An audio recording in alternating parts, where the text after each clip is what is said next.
Welcome to a Celtic State of Mind. I'm John Dykes, and today is the return of Jim Simonetti. Jim, how are you doing? I'm very well, Paul. How are you? It's great to see you. Aye, thanks for great to see you. Thanks for having us on the show today. It's always an absolute pleasure to have you in here at a State of Mind Studios, Jim. There's always plenty to discuss. Upcoming game, Ross County, tomorrow. It's on the PPV. We've got the link. Yep. We'll be covering the game tomorrow. From the pre-match right through to the post-match. Let's have a wee think about it. I don't think it's going to be an easy game by any description. Ross County are doing okay. They're sitting fifth in the table. Good start. And to be fair, I'm never that confident when I travel up there. I know it's never going to be a 4 or a 5-0. What's your thoughts this time round? It's a journey up, isn't it? Even we went up there with various times to go and support Celtic as in the fan base. It's a long haul up. There's no easy game, Paul. There's no such a thing this season as an easy game. We've got to approach every game as it comes, hopefully with no complacency accepted at all within the team and the team mentality. So, but I think Neil will have them on the right frame of mind. They'll be wanting to go after the break there. So I'm confident that Celtic can go up there and get a result. I think we will get a win. I do reckon it will be quite a tight affair. A big part of that shouldn't never be a part of it, but a big part of that concern really is the fact that Andrew Dallas is once again refereeing a Celtic game. He refereed the Dundee United game. He's going to be refereeing the St Mirren game coming up. And we asked the question after the Dundee United game if it was incompetence or unconscious bias. We had a whole podcast dedicated to that, Jim. Yeah. Does that come into your mind? Do you think that's a concern? Absolutely. If the viewers and the listeners watch the game tomorrow and where he gives the free kicks to Celtic, what areas of the park, what time in the game, I like to look at these things and say, well, he's gave us a free kick there. I think we mentioned in the previous show as well, Paul, where the stats were X amount of Celtic, X amount of the opponents, but it's where they get the free kicks in what area of the park. But I do think, and hopefully he's listening, maybe he tunes in to a Celtic State of Mind. It's surprising sometimes who tunes in, Jim. Absolutely. We'll go through some of the viewing figures as the show goes on, because it is quite surprising. But if he's tuning in and he can look at the Celtic players and say, I'm going to give them a fair crack of the whip today, granted, he will make mistakes. But he'll rectify his mistakes, hopefully. And he'll give decisions where decisions have to be made the correct way. What I would like to see, one of the big issues, and it was pointed out in real time, by Lawrence Conley that he was dreadful at lining up the wall on the free kicks. Aye. And I think what you'd like to see on something like that, Jim, is one of the players taking control of that situation, one of the Celtic players. And I know that Tom Boyd done it previously, actually counted out the steps and he was booked for his troubles. But I would be looking at Scott Brown for being in Dallas's ear from the first second, as Stevie Mullins said the other day. He's got to be the captain. And I'm going to ask you for your lineup. I'm guessing he'll be in your lineup. He's certainly in mine. He's got to be the captain. He's got to be in Dallas's ear from the first moment that they walk out onto that pitch, if you ask me. Paul, he'll be in his ear before they even walk out in the pitch. He'll be in his ear in the tunnel, and he'll be asking him, and he'll be saying to him that we're looking for nothing today except honesty and a fair game from yourself, referee. We can't ask for any more. We're total respect. Are you giving us that back? And are you going to be fair to us today in this game? Well, there are some comments coming through. We'll jump back and forward to the comments, then back to some of the points that we're going to cover. One of the, first of all, Kevin Graham, thanks for getting involved, Kevin. You are our Monday guest, and we're also working on a different podcast entirely with you, soon to be announced. But you're pointing out that John Beaton is the ref against St Mirren. So it's, it's maybe not as bad, but it's still not great. But thanks for updating us on that. Follow our Celtic. Good afternoon, lads, and welcome back to the show. You're watching via Twitter and commenting on Periscope, so it's great to hear from you as well. We've also got Jez Clark, and I've heard this said a lot. As Mr. Sean says, if you're good enough, the referees should not matter. I think behind closed doors, Jock Stein said a lot of different things about referees to his players, from what I understand from the players I've spoken to. Well, certainly to the players that I've spoken to, and that I've been fortunate to be around. They knew that they weren't getting anything back in the day. I'm talking the 60s. Mm-hmm. They knew we need to go out and win convincingly and play convincingly before we're going to get any decisions. I get what Jez is saying there, and you should be able to overcome Ross County with what we've got, and we should be able to do it comfortably. It's going to be difficult if they play a defensive game. It's a difficult away ground to go to. If that is then added to by a poor refereeing decision, then it does become an issue, and I think we've seen so many of them in the past. I'm not setting my stall out here early and focusing simply on the ref. There's plenty more to discuss. But I think in Scottish football, in this season of all seasons, if we're looking at the margins that we might be comparing when it comes down to the latter stages of the league campaign, then you've got to trust the officials. And at this moment in time, going by their performances, Jim, I think you've got to question the officials because the performances have been pretty poor. You look at, for example, the treatment of Edouard against Dundee United. He was booted for the entire match. What happens? He's injured. So we go into European games without a striker. So I think, I take your point on board, Jez, but it is definitely a point of discussion, the performance of some referees, and in particular Dallas, who I think is the worst we've got.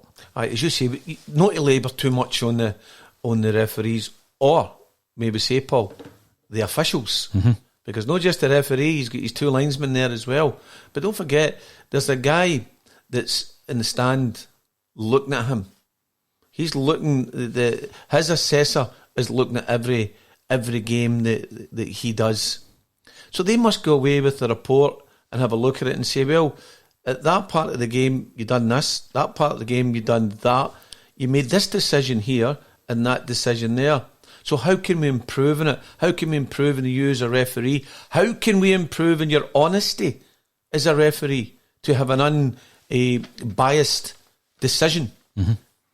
A referee, there shouldn't be any biased decisions at all at the highest level and every level below it, but there seems to be, and it may continue. You and Stephen actually spoke about it yesterday, talking away back in the 60s. Let's go back to the 50s, even the 40s. There was even more biased referees in officialdom against Celtic Football Club. There was less scrutiny back then, wasn't there, Jim? There was less games televised. There was certainly less scrutiny in relation to any decisions that were being made back in those days. But we now have the benefit of technology, and it's good to scrutinise. It's good to scrutinise the team, the manager, the board's performance, and also the officials. I think it's fair game. Very important part of the game. Very, very important this season. There's other subjects that we're going to be speaking about. Anybody that makes any valid points, we'll certainly revisit them throughout the show as well. But interesting comment from Ian Walsh. You're commenting on YouTube. Anybody who is watching on YouTube, make sure to subscribe. It's free of charge, and we put bulletins out every single day. In fact, I think you were looking, Jim, over the last month or so at the amount of bulletins we've put out. Something like, want me to read that out? Let us know some of the figures over the last wee while. Well, since the 31st of July, till today, 11th of September, I'm calculating that's roughly around about 42 days, we've had 60 live broadcasts. So we've taken the viewing figures from a podcast only, Paul, in the month of, we're talking the end of June and July, we had on the podcast roughly built up to about 110,000 listeners. Now, from the 31st of July to the 11th of September, we have 260,000 viewers and listeners. Now, we're still to break that down, which podcast and which listeners. But I think the job that you've done with your guest speakers, the live bulletins going out, is fantastic. But here's the magic here. These figures are brilliant, but it's the people out there that's contributing to the show. So there could be some people might have a couple of ideas on how we could better the show, because you're always looking for improvement. So one of the things that you and I discussed, that we would like to get more of the girls, more of the ladies involved as well, to go out and get their point of view across. So what we've done in the last couple of days, we've contacted a few ladies to consider whether they would like to come on the show and even have their own show, because the girls are very, very important as well. Women's football, I love football. I love women's football, men's football. We've got a great ally at Jimmy Johnston Academy, Charitable Trust, and the Glasgow Women's set up, where they helped us with training facilities, and we've helped them. So we all need each other in this present day and all the circumstances that surround us with the COVID, etc. But I would like to see the girls coming on the show and presenting themselves across, talking about Celtic. I think that would be a wow. I think that would be brilliant, and it would the viewers would love about a mixed opinions as well coming from them. I think you're absolutely right, Jim. So hopefully we can put something in place over the next few weeks where we make that happen. And as you say, the actual viewing figures and the audience that's been built up has been nothing short of astronomical, really, over the last month. And we're going to continue to build that, and we are hopefully giving people a platform to air their views as well. We know that 12:30 might not suit everybody. You can watch the broadcast on YouTube thereafter. But if you want to get involved, we'll also change the times about a wee bit, Jim. We know that there are busier times at night time and people are travelling home from work, or maybe just getting home, and they're maybe used to tuning into something else on the radio. If they want some more Celtic content, they can come along and listen to us. So that's all in the pipeline. Brilliant. And it's always great to continue to keep an eye on how things are developing there. Left backs. Now, we had one of the best home-grown left backs in history of the club. I don't mind saying that. Sounds like a lofty thing to say. But we did have one in Kieran Tierney. Yeah. Now, Kieran replaced a fan's favourite in Emilio, who I think was a great servant to Celtic. I think that he had a bad injury, which he didn't fully recover from. You know, there was an image of Emilio who was so sharp and bombing down that left-hand side that we didn't get that in full effect after his injury, unfortunately.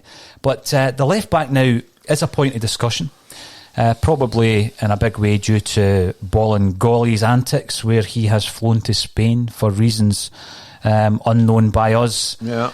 And he's out the picture as a result of that. He's got a 5-match ban. We're playing Greg Taylor, who was acquired from Kilmarnock for over £2 million.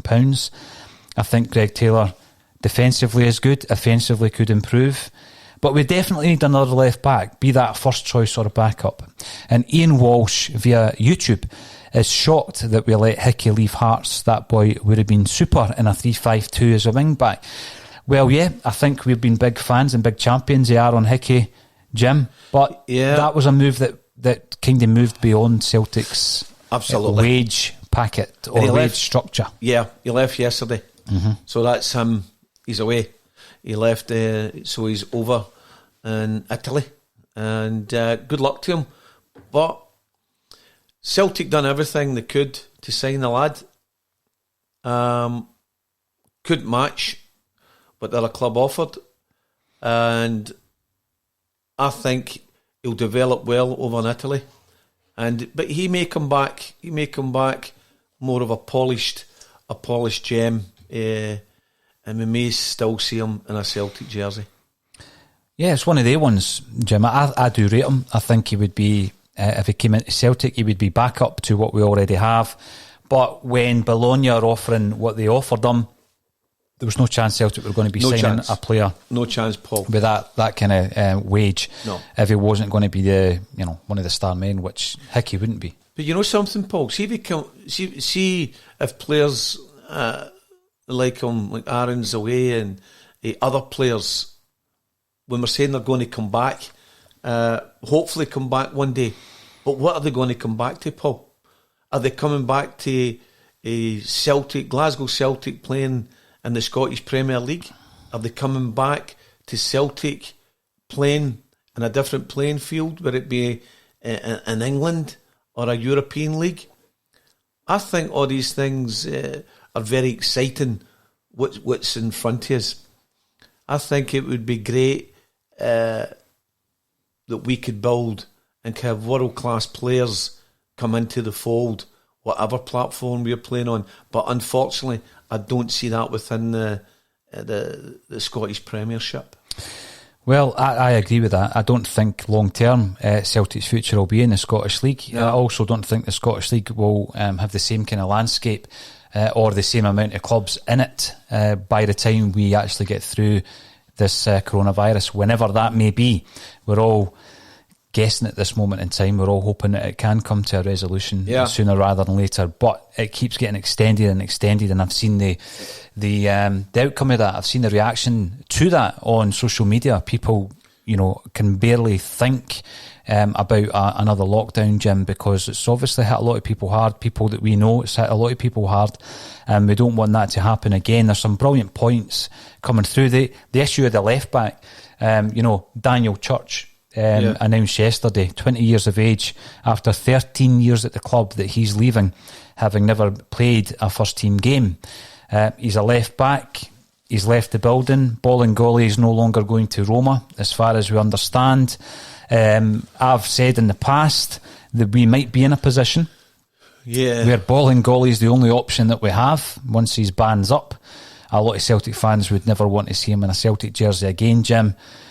It basically means we still need to bring a left back in, and the guys that have been mentioned so far, when we look at Barry Douglas, for example, he seems to the interest in him seems to have cooled.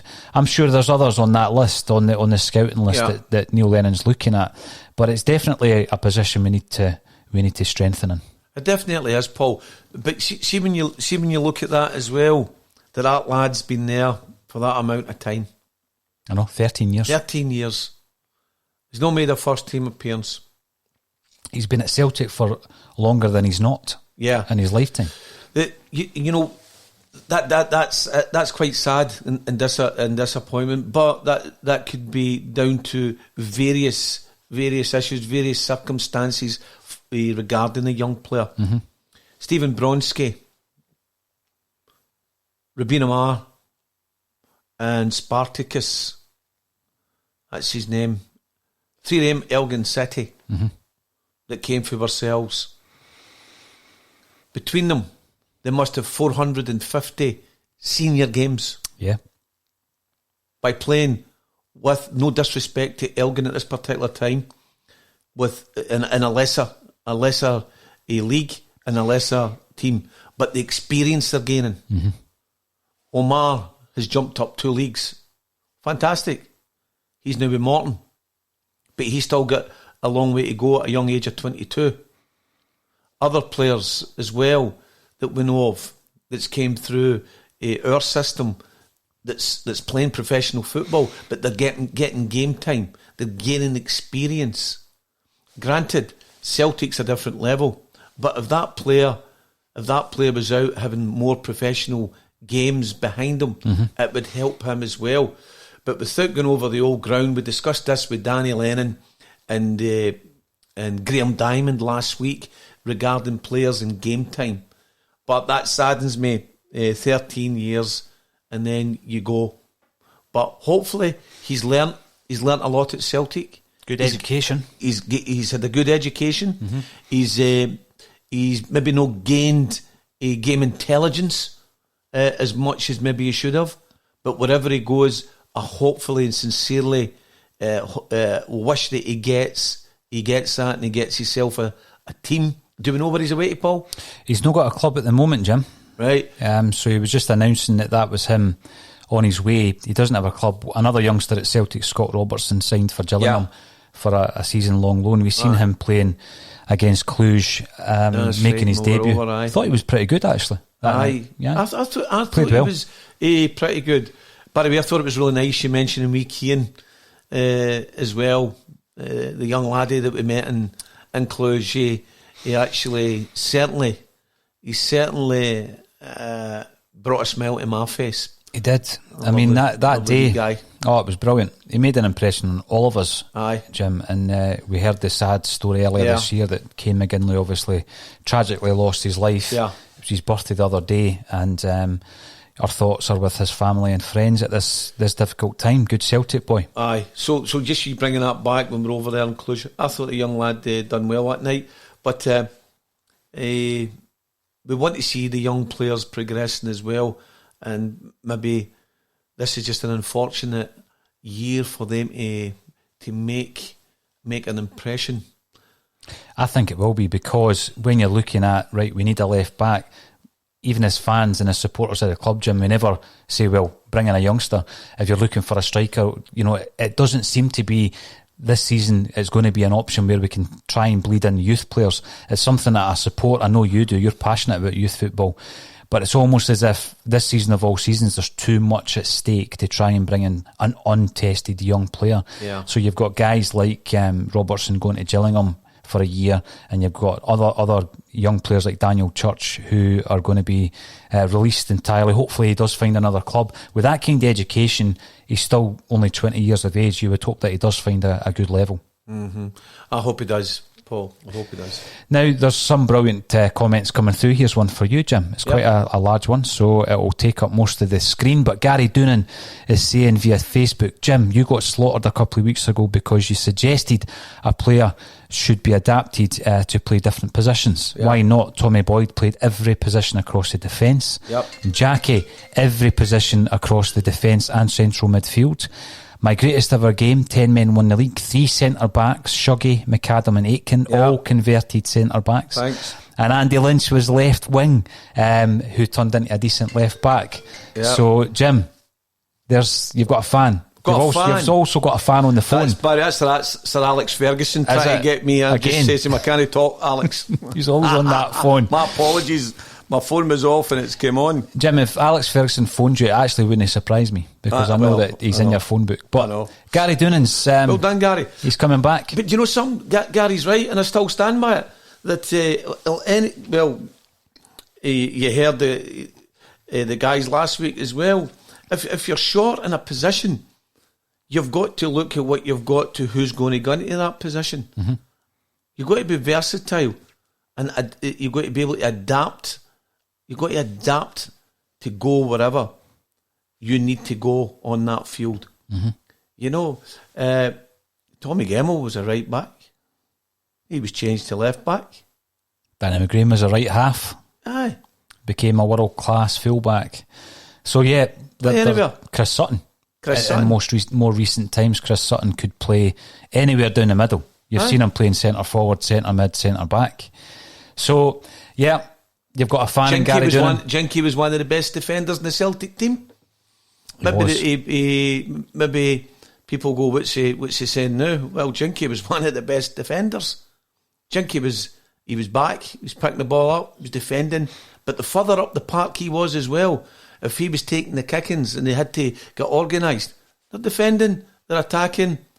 They were clever. They were really clever players. They could play anywhere. It's Bertie Auld. When we were doing the chart, says Bertie, obviously we're putting a chart together here for the lines. Mm-hmm. Says there's been lots of, we'll put them here, formation here, formation. Says, forget all that formation stuff, son. Forget the formation. We played anywhere. We played everywhere in the park. You see, that was at left back, right back, Centre half, as he called it, or he called it left half, right half, right, he centre mid, up front. We were everywhere. We were everywhere in the park. But you do need a recognised full-back. And we're short at the moment. So, well done, Gary. So, who have we got if you were to go to a 4-4-2 formation? Stephen's team yesterday and your team, I don't know if you get much response back from anybody else. But the way out that at the moment for me is still to stay at the 3-5-2 formation, which I have got down for tomorrow's game, which, as we say, we'll come on to. But Gary's done his homework there, and I don't mind getting slated. That's all right. That's okay. Well, it happens from time to time. People even make wee meme videos and put them out on social media because, you know, people are watching a Celtic State of Mind who don't support Celtic, Jim. Correct. So that's what happens. That's all right. Francie WLU, welcome back. You're watching on YouTube. Good afternoon, gents. I never looked at referees until recent times. Always thought we were always good enough to win, nonetheless. Maybe social media has brought it more to my attention. Listen, this is the thing. Social media gets a hard kind of rap from time to time, Jim. And I know that social media use needs to be monitored. It needs to be monitored in kids as well because, you know, it is a big player in terms of mental health issues because people are overusing it or you're taking a lot of things to heart. You said it doesn't bother you. A lot of people, you know, that word can be a killer, you know. Of course it can. Online. So, but on the flip side, it's a great tool. It's a brilliant tool. We get a lot of good information from the guys and girls watching on Twitter, YouTube and Facebook. So social media is great and it can highlight things. I mean, after that Dundee United game, Jim, there's loads of great clips looking at what Dallas was doing wrong, and it's fine to say 2 bookings per team, but if the 2 bookings for your Dundee United guys are happening in the last couple of minutes of a game to even it up, then, you know, somebody's at it. So I think social media, there's no hiding place on social media. Imagine there was more social media back when Georgia Cadetti scored that goal at Ibrox. Oh, I know. Remember? I know. What was it? Is the flag up? Is the flag down? Oh, it's halfway in between. Oh no, it's back up again. What was the decision for? Imagine the social media. Imagine the cameras, Paul. I'm getting excited about that now, thinking about this. It's an Imagine outrageous all the different cameras, different angles. Really? Come on. And we're just talking about Dallas just now. That's why I'm saying we go back all the way. Celtic are always the underdogs when it comes to officialdom and when it comes to officials on the park. Mm-hmm. But you can look into the referees, but do you know what you've got to do? You've got to go out there and you've got to surpass the decisions of the referees by winning games and winning them comfortably. Well, hopefully we'll do that tomorrow. We'll be on at least half an hour before the game. We'll have a pre-match, we'll have a post-match, half-time. We'll got be your here. guest polls all sorted? We've got them all lined up. Lawrence Conley, who is familiar to a lot of people watching a Celtic State of Mind, will be coming in with a sidekick, and we'll get kicked off about 2:30 tomorrow. So looking forward to that. Colin Watt is joining us on YouTube, and Colin says, one of the big differences this year is that the leagues in England and Scotland are starting at different times and the window is extended. We'd usually have our deals done, but look at Foster. Told he can go.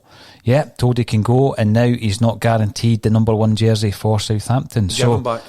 I would have him back. I would bring him back in on loan. Now, I'm not saying that. I know there's been some talk around Bacchus, people looking at his stats, etc. I'm not writing him off, absolutely not. No. I mean, £5 million for a goalie. And he didn't have the best night against Ferencvaros, I don't think, second goal. Could have done a lot better with that. But would I bring Foster back? Yeah, I would on loan. I don't care that he didn't come first time round. I'd still bring him back. But I don't think he'd be my priority. My priority are full-backs, Jim. And, you know, I'd love to have someone who can play right and left in the attacking sense.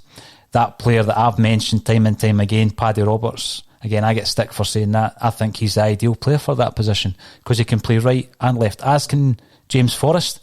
And we might be able to move El Yunusi more into a position probably that has been used a lot by Ryan Christie in the centre. He needs a performance, doesn't he, Paul? He does. He needs a performance. I know we're still early in the season. He needs a good performance. That young lad, he to get his confidence and to get the fans saying, "Hey, he is no bad. Hey, he is a good player." Mm-hmm. Yeah, look at look at the way he's working as well, the work rate. I think if he gets a good performance under his belt, then he'll be fine. Would you bring Foster back? Yes. On loan? Yes. Yep. It's always no hesitation. It's always good to have 3 goalkeepers, isn't it? And no sentiments, Paul. No, you just know what he can do. You know, he won us a League Cup last year, and the performances against Lazio, various other performances, he wins you points throughout a season. Game. Yeah, he wins you points, Jim. He wins you points. From Facebook, greetings from the Emerald Isle, Joe C. Well, welcome to the show, Joe. Yeah. And Paul Sav's telling us that great show, lads. Watching live for the first time. Usually listen to the podcast on Spotify. Paul from Glasgow. Paul, it's great to have you on board. The good thing about being here whilst we're live is you can get involved. And what we were saying before, we know that the time of 6 to 8 is very busy in relation to people tuning in. So it'd be great to go out live at some point, Jim. Yeah. Probably the night before the Rangers game. I think that'd be a good idea. And actually, that would be quite interesting. We'll do a 2-hour show, 6 to 8. See, we've seen the guy there, he's on for the Emerald Isle of Ireland. Fantastic. Yeah. I've got down here in my notes as well, Paul. Viewers Hong Kong, right? You've actually got viewers in China, Holland. We're big in Japan. Sweden, Norway. You get some in Japan here as well. Australia, New Zealand, USA.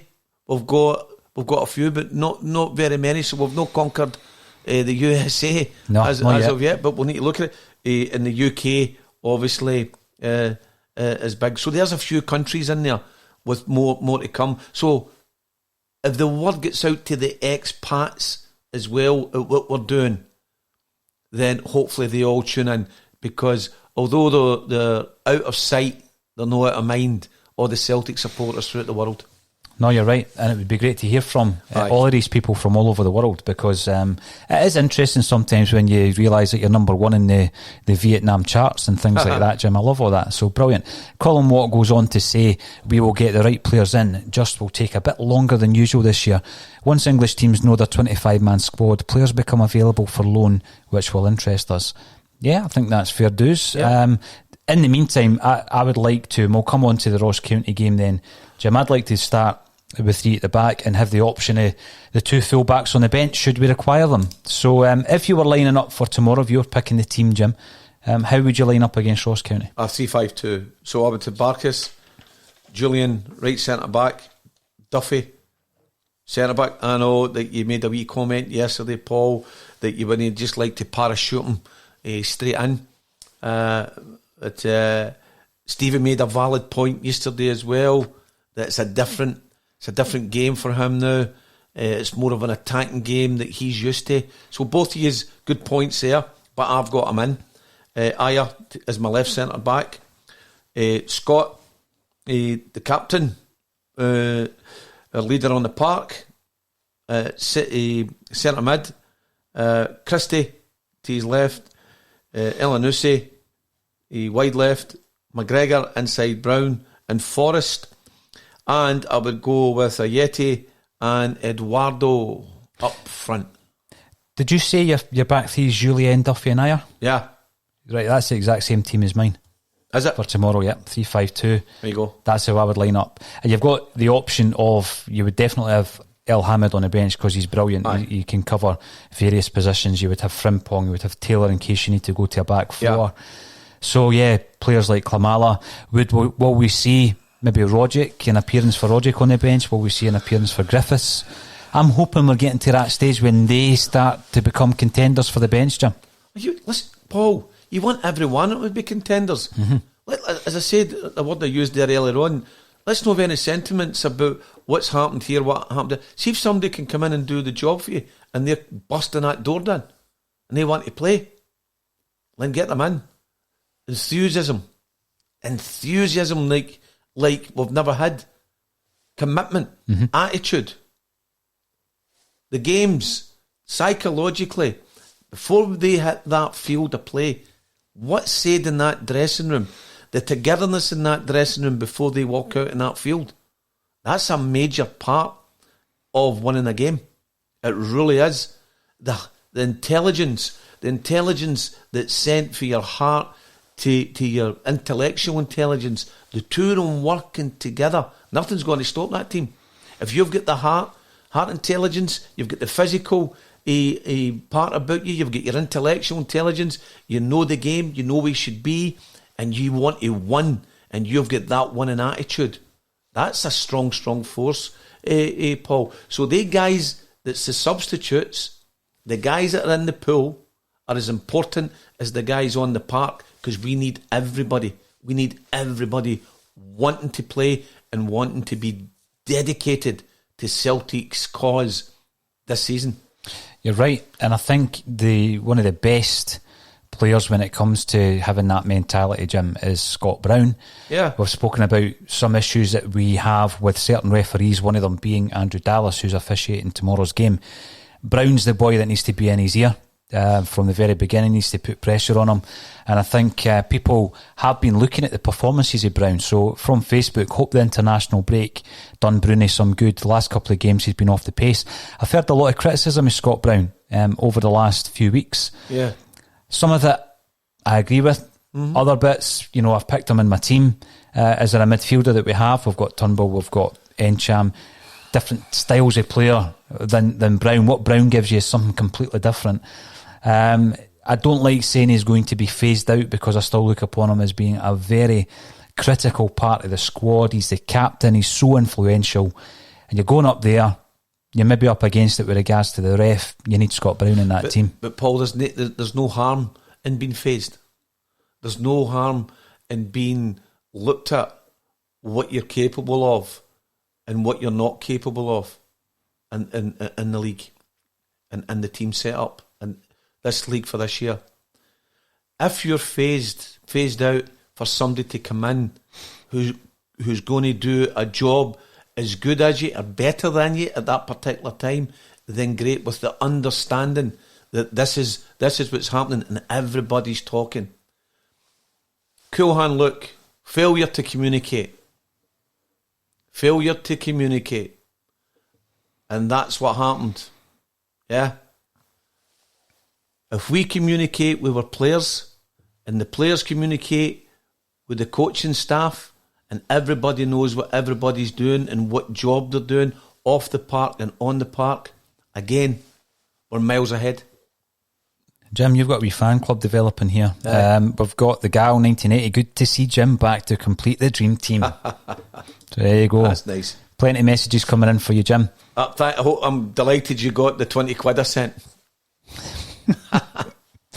Right, here we go. This has been coming up quite a few times. Matt McGee, you're commenting on YouTube, you should definitely get a phone in going.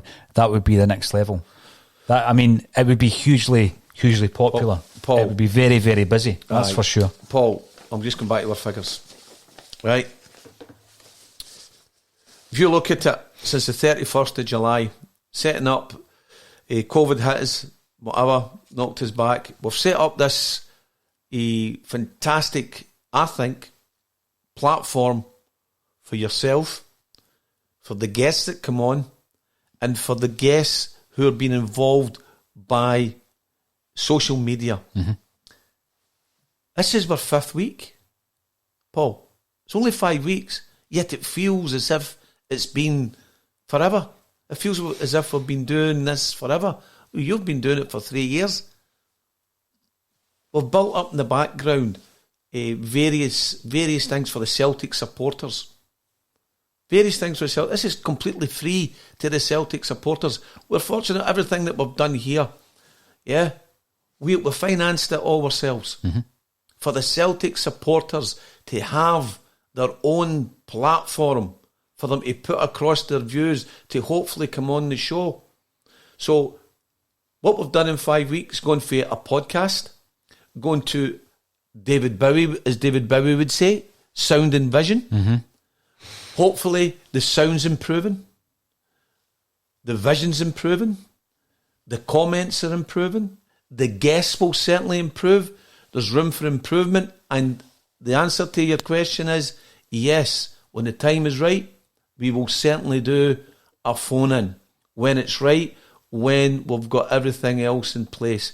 But we're going through a level of various things at the moment to get where we want to get to, and then we'll address that. But I think it would be great, a complete and utter first for us Celtic supporters to phone in and air their views. Great. We'll need a few staff to man the phones, Jim. Aye, well, the things that's happening, let's see what happens. Never say never. Never say never. Kevin Selt, you're commenting via YouTube. For everybody who's watching on YouTube, please subscribe to us. As Jim says there, everything we do is free of charge, and it's for the Celtic supporters, so get involved. And Kevin says we can't keep being happy with just enough to scrape through. When are we going to make a real effort to think ahead rather than just day to day? It's so frustrating. Kevin Selt. Kevin Selt. So he's looking at perhaps the Celtic transfer situation where we're already out the Champions League and we've not finished crafting the squad for the season. It is difficult. I get that it is difficult. And the qualifiers come round very quickly, but we should be used to that by now. Aye. We've got to get used to it for the time being. We've got to get used to that for the time being. See when I was younger, Paul, I scraped by. We all scraped by. But everybody's the same, scrape by. Then you learn that later on in life, that if you work and you're out there and you gain different things, you don't need to scrape by. You learn not to scrape by. I know a lot of people still to this day scrape by, but I've been there, scrape by. I don't like in football terms scraping by. I think we should be way ahead in that. But unfortunately, I don't think we're scraping by. I think we are working. The chairman, Peter Lowell, is working the best way that he thinks is right to balance the books as well and still to make us successful. And let's just see how that goes. Well, I think we're all in agreement that we do need left back, right back, and a winger, Paddy Roberts preferably. But there's a few names coming in. Paddy Roberts again, another few names coming in, Jim. Stevie Mullen, who was in yesterday, a good friend of a Celtic State of Mind, who's suggesting that Fabian Delph would be a good option for Celtic. You know the thing with regards to the teams that we look at down south as well, Jim, is they've got massive. They actually do have massive squads, and they've got youth teams that we've plucked players out the youth, not the youth, but the development sides in the past who can step into a Celtic side. So there's plenty of players down there. It's just that at this moment in time, availability. As Colin was saying earlier, once we know what the squad is going to be set up like, we will have the option to bring somebody in on loan. And we can maybe start plucking some youth players from the English leagues in that respect as well. Some others have mentioned Darren G, watching on YouTube. Left back wise, we have the American lad Gutman. I've been hearing he's doing well on loan. Is he more of a long-term project? I don't know what the situation would be with regards to his work permit, Jim. Bringing him over here, he'd need to play games. Is he ready? Is he ready to play games? Sure. John McCauley's mentioning Jamie Robson from Dundee United. And again, I'm pretty sure there is quite a few names on that scouting list at this moment in time. Well, I hope so. Well, there's got to be a few on there. But I'm just thinking here, Paul, who's been, I'll put it this way, who's been our darling football partner from down south, let's say, in the last 6-7 years? Man City, yeah. There's definitely a relationship. Partner, they have been. We've done well out with Man City. They have. They're probably the top, aren't they? So I'm quite sure we've still got that a avenue as well, if there's players in there. But we'd like that to be wider. We would like it to be wider, to be able to have a relationship with all these other clubs from down south and abroad. As you and I were saying as well, that Celtic have many friends in football for our players to go out and loan to. So I think that at the moment there might be about 5 or 6 out and loan from Celtic. I think you've got maybe a wee note of that. I don't know if you've got it on you, but I think we were discussing it yesterday. Yeah. We were, and the thing with that as well, Jim, with regards to the loan deals, is it's unfortunate that players like Daniel Church haven't gone out on loan, played a few games, come back. There's going to be players as well that just weren't up to the level. They maybe haven't developed as we thought they would. But again, a lot of that's down to the way that the Scottish football's made up. We don't have the reserve league. We keep talking about it on the podcast. Yeah. Development players may stop developing because they're not playing against the seasoned pros. So we've got all of that to consider. And in the meantime, we've developed a young man there, Daniel Church, for 13 years. Hopefully the development holds him in good stead. Yeah. But he's never played a game for Celtic. And there's a lot of players like that leaving.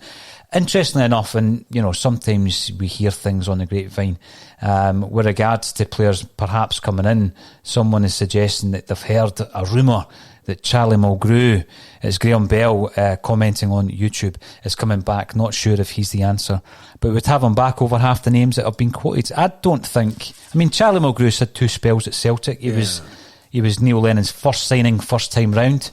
Great servant to the club. Is he the answer to the left back woes?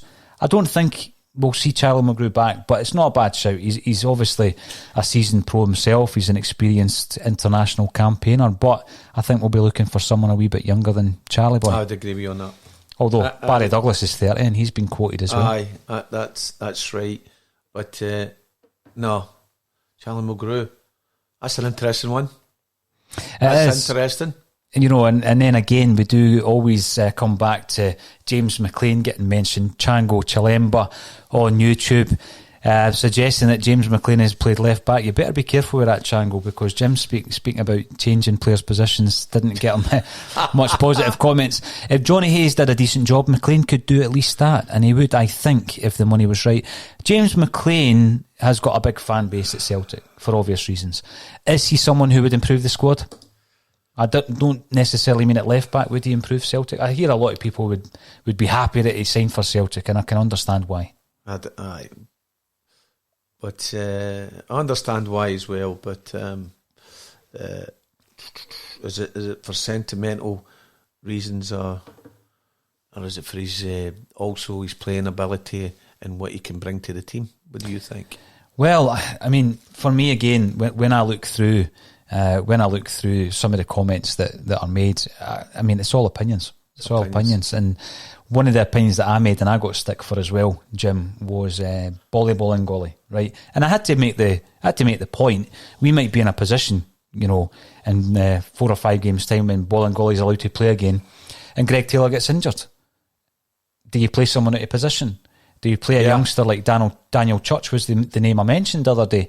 He's gone now. So who's below Daniel Church in the pecking order? Who's the 17-year-old left back? Or do you play Bolingoli? I'm not disrespecting your opinion at all, and I wouldn't disrespect anybody's opinion because everybody's got one. But Bolingoli would never play for me again.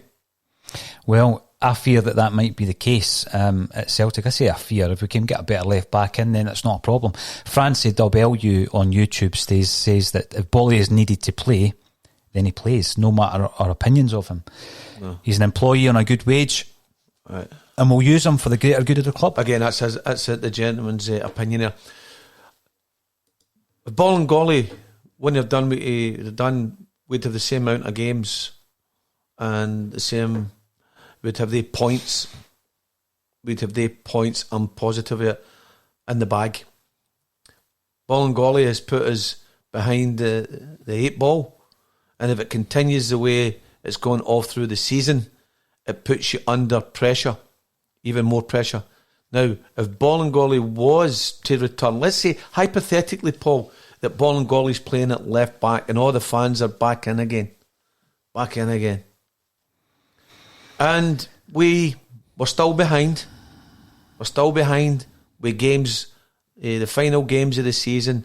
And you honestly think that they fans are going to forget? The Celtic fans don't forget. The Celtic fans have got some memory. I know that. He would not survive. He would not survive at Park. Well, at the moment, the fans aren't in the stadium, so there might be a bit of onus on the fact that if you want to reintroduce them, the best way to do it is when the fans aren't there. Because I do think there would be a reaction. But it is bringing back something that Edgar Summertime Edgar was up with us on Sunday. Brilliant. He'd done a session on Sunday, which we're editing. We're going to put it out on YouTube. Edgar's a Liverpool musical icon, and he was telling me on the way up from Liverpool about Alan Watts and the story of the Chinese farmer. So that's what I'm going to say. Anybody who wants to have a look at the Bolingoli situation, watch Alan Watts on YouTube, the story of the Chinese farmer, whereby they ask the question about something seeming to be bad, but it turns out that it actually works in your favour. Maybe, maybe not. Watch the YouTube clip. So you're looking at Bolingoli, right? Okay, so the 2 games that we've missed are potentially in a better position once we get the games back, Jim. Yeah. In terms of the squad or the way that we're playing, and if so, we win the game.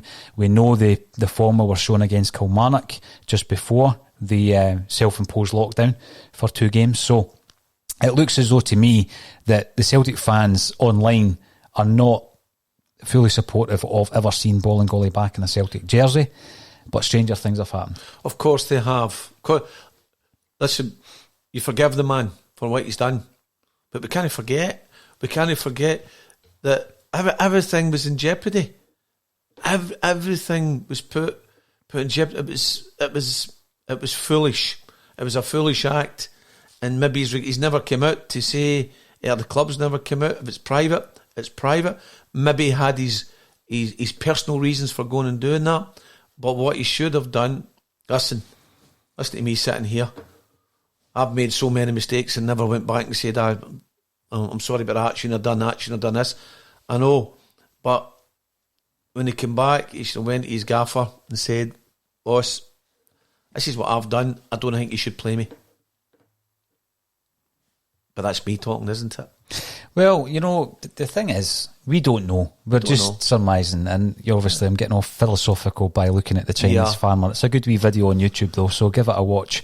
Sometimes things happen and it seems like a good thing or a bad thing, but it turns out the other way about. And it's good to watch it. So a few more comments coming through, one of which I'm going to read out from Jimbo2167. Yep. Bring Paddy home. And I think they mean Paddy Roberts there, Jim. I mean, or it could mean Jimmy Johnson's song that he sung to me. A very beautiful song. Come Back, Paddy Riley, to Bally James Duff. And we've got a great version of that on our YouTube channel. We do have, yeah. From a very talented young singer in Glasgow, who sang that song for Agnes Johnson. So correct. Check that out on our YouTube channel. So, you know, I'm looking at Paddy Roberts. I'm thinking about his first period at Celtic. His second period wasn't as good, wasn't as productive. I know that James Forrest can play right and left. Yeah. I believe that Frimpong's... So you're saying James can play anywhere? He can play right or left. Yeah. Right or left, Jim. He's very effective on the left.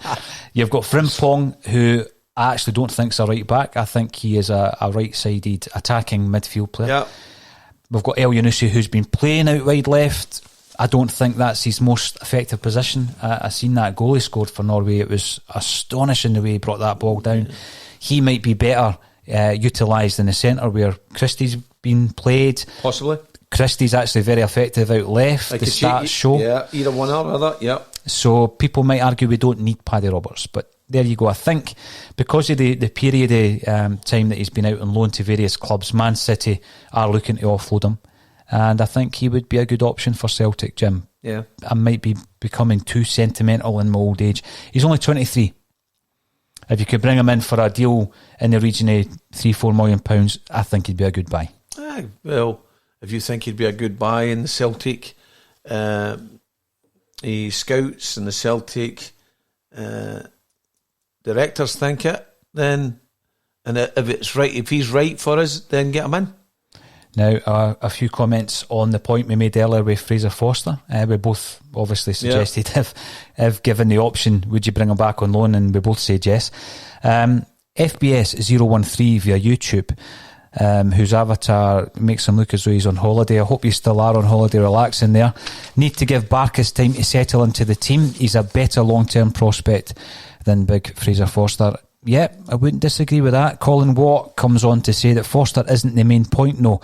It's that there's more time to get players in. That's why deals have taken longer. Forster was just an example of someone who can now leave and then Kevin Graham suggests that the goalie budget has gone on Barkas. You're probably right there, but that means that we're going into the new season, or we're continuing within the new season, Kevin, with just the 2 goalies, and the backup would need to be one of the young guys. Are we happy with that? I think we need 3 first-team goalies. So, if the big chap was still here, would Barkas be back up to him? I think Neil Lennon would play Fraser Forster before Barkas, personally. I know that they done everything to keep Fraser Forster. Mm-hmm. They done what they could to keep him. He wanted to stay. But I think Barkas would have been a backup to him, which would have been good with Barkas working along beside him and gaining more experience as well. I think that'd have been good. I'd keep the big guy. Oh, definitely. I'd take him back. Sorry, I'd bring him back as well, Jim. But Kevin Graham's made a good point, and it's quite a big budget with Barkas.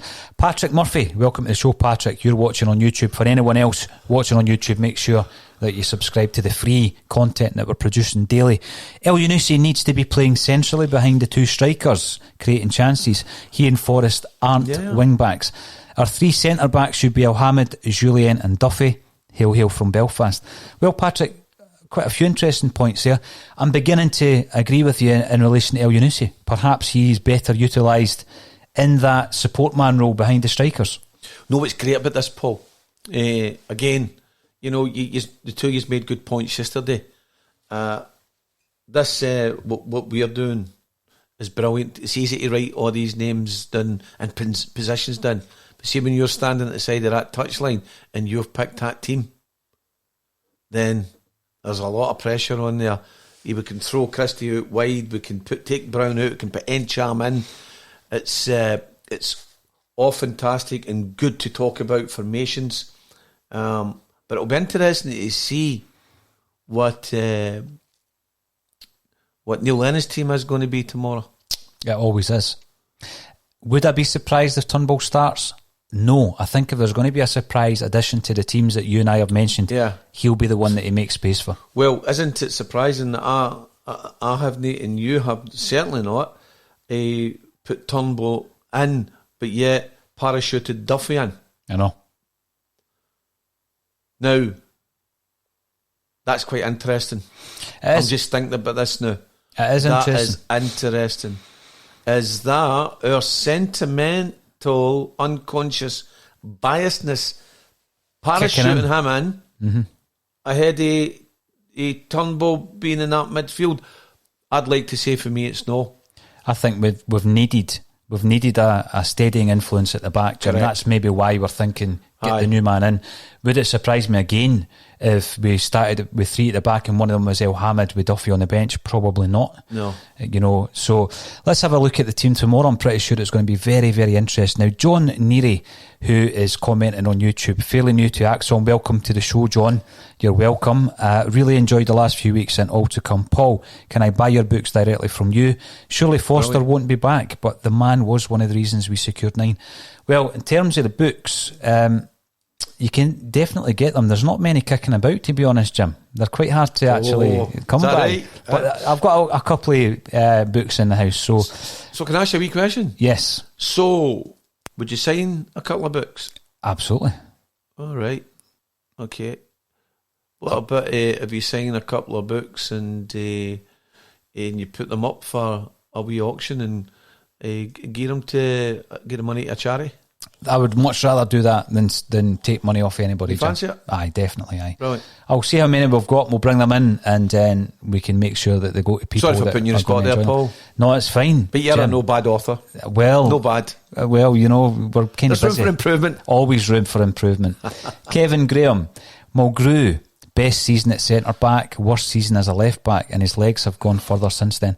Yep. I think there's certain players that I like. I like the idea of being at Celtic. Maybe no Mulgrew as a player, but I like the idea of him being at Celtic, Jim, because going back to Daniel Church, Mulgrew was at Celtic from a young age. Aye. Came through the ranks, was offloaded by Strachan, came back under Lennon, and I just view him as a real He knows the club inside out.